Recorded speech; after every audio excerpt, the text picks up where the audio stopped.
సుమన్ టీవీలో మీ business promotions కోసం ఈ కింది నెంబర్ను సంప్రదించగలరు.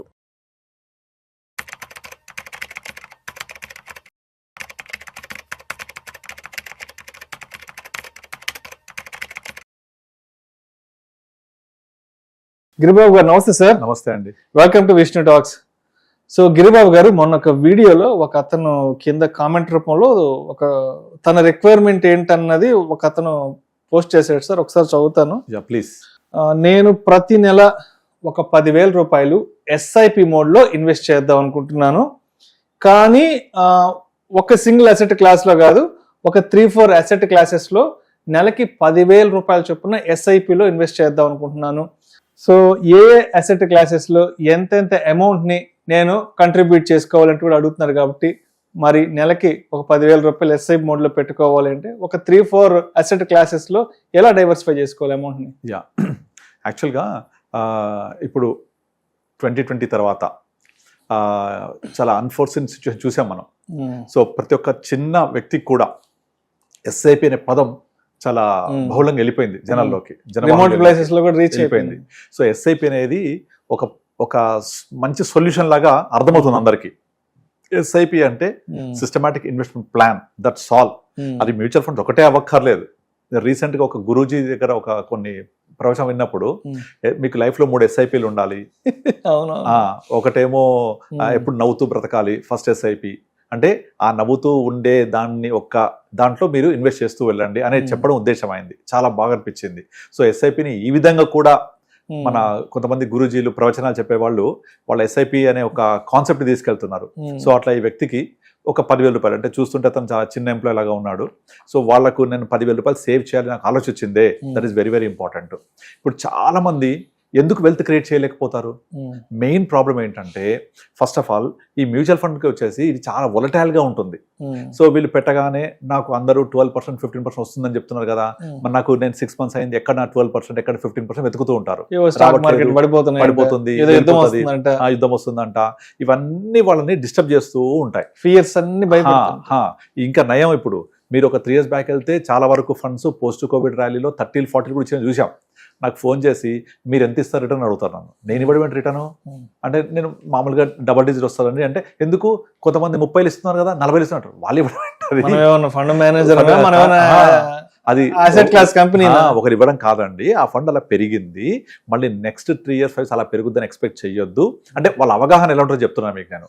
కనుక ఒక ఇన్వెస్ట్మెంట్ అనేది ఇన్ఫ్లేషన్ ని బీట్ చేస్తూ ఒక డబల్ డిజిట్ 10-12% ఇచ్చింది అంటే దట్స్ అ సూపర్బ్ రిటర్న్. కానీ ఇక్కడ ప్రాబ్లం ఏంటి? వొలటాలిటీ. ఇప్పుడు ఫర్ ఎగ్జాంపుల్ లాస్ట్ 18 months లో, అంటే ఆల్మోస్ట్ నియర్ బై 20 months లో అస్సలు రిటర్న్ జనరేట్ చేయలేదు మార్కెట్, రాదర్ నెగటివ్ రిటర్న్స్. మరి 18 months నుంచి పెడుతున్నా 1.5 year అయిపోయింది, రిటర్న్ రావట్లేదు. నేను స్టార్టింగ్ ఎంటర్ అయిన దగ్గర నుంచి June 2024, August 24, September 24 లో సూపర్ రిటర్న్ చూసాం. ఇక అవన్నీ చూసి 4 years September ఎంటర్ అయిపోయారు. దట్ ఈస్ ద పీకెస్ట్ పాయింట్ అనమాట. Peak of the ATH all time high point. అది అక్కడ నుంచి కింద పడడం స్టార్ట్ అయింది. ఆల్ టైమ్ హై అన్నమాట 2024 September 27 నుంచి ఇంకా లేదు, 18 నెలలుగా లేదు అసలు. ఇక్కడ ఇంకోటి ఏంటంటే, ఇండెక్స్ మాత్రం పైనే కొట్టుకుంటోంది. Broader market, mid cap, small cap, Nifty, next 50 and majority of stocks have fallen more than 40-50%. మరి ఇలా వెళ్తూ ఉంటే నేను పెట్టిందంతా కిందికి వెళ్ళిపోతుంది, నా వెల్త్ ఈరోడ్ అయిపోతుంది, నాకు డబ్బులు జనరేట్ అవ్వట్లేదు అని చూస్తుంటారు. యాక్చువల్గా ఇలా 20 months పాటు మార్కెట్ పెరగకుండా కిందికి వెళ్ళడం అనేది చాలా మంచి పరిణామం. నాకు ఎవరైనా ఫోన్ చేసి రిటర్న్ రాలేదు అంటే వాళ్ళకి ఒకటే చెప్తా, మీకు అమెజాన్ సేల్ అంటే ఏం చేస్తారు? మీరు అవసరం కొనుక్కుంటారు కదా, ధర తక్కువని అర్థం. మరి 20 months జరుగుతుంది అదే మార్కెట్లో, తగ్గుతుంది. ఆషాఢం సేల్ వస్తుంది. ఆషాఢం సేల్ అంటే ధర తక్కువంటే కొనుక్కుంటా. ఆషాఢం తర్వాత శ్రావణ మాసం వస్తుందా, ధరలు పెరుగుతాయి కదా. అమెజాన్ సేల్ అయిపోయిన తర్వాత నార్మల్ ప్రైస్ వస్తుందా, ధరలు పెరుగుతాయి కదా. మంచి తర్వాత చెడు ఎలాగ వస్తుందో, చీకటి తర్వాత పగలు ఎలా వస్తుందో, ఆటోమేటిక్గా పడిన తర్వాత డెఫినెట్లీ లేస్తుంది. మార్కెట్ పడ్డప్పుడు కనుక మీరు కొనకపోతే పెరిగినప్పుడు returns Rao. You deserve returns only when you observe the down trend. అంటే ఇక్కడ పబ్లిక్ మైండ్ సెట్ ఎలా ఉంటుందంటే, గిరిబాబు గారు ఇప్పుడు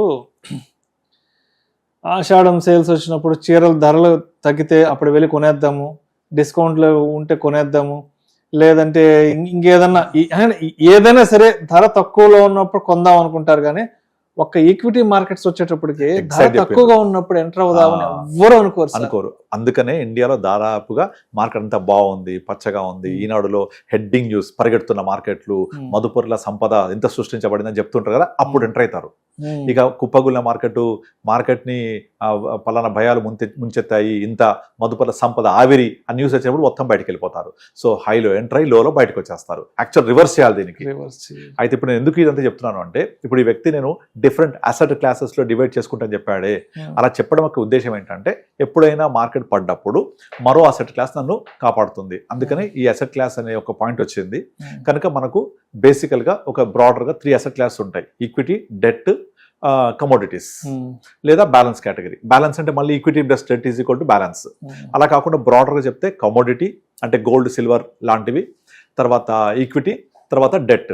ఇప్పుడు తను 10,000 చెప్పాడు కదా, సో నేనేం చేస్తానంటే ఒక 3 ఫండ్స్ తీసుకొని ఒకటి 4,000 ఈక్విటీలో 4,000 పెట్టేస్తాం.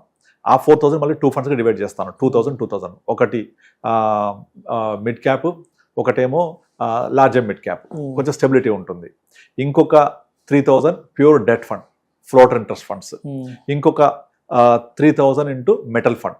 మీకు గోల్డ్ సిల్వర్ కాంబినేషన్ ఫండ్స్ కూడా ఉన్నాయి, ఈటీఎఫ్ లాంటివి.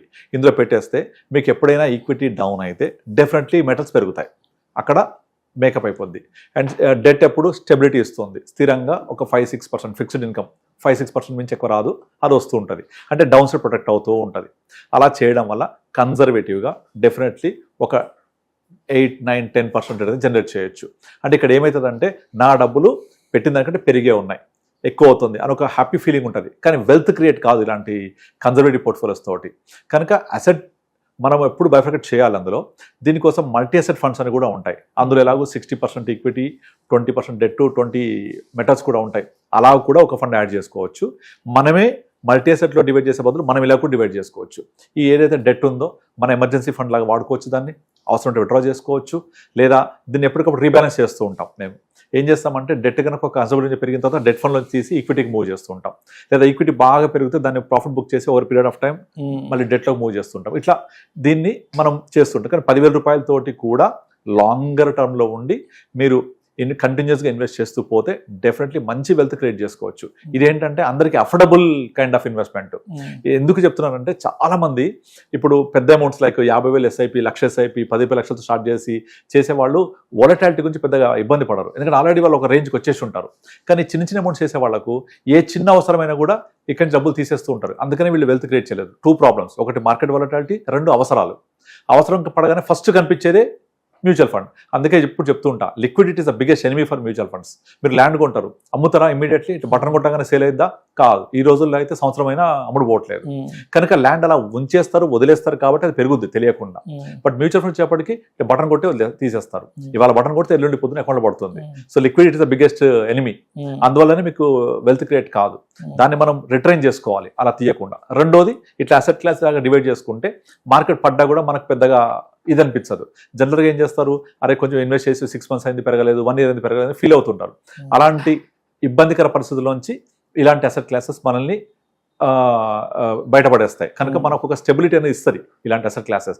దానివల్ల తెలియకుండా మనం స్టే అవుతాం కాబట్టి ఆటోమేటిక్గా మార్కెట్ పెరిగితే డబ్బులు వస్తూ ఉంటాయి మనకు. రైట్. ఓకే.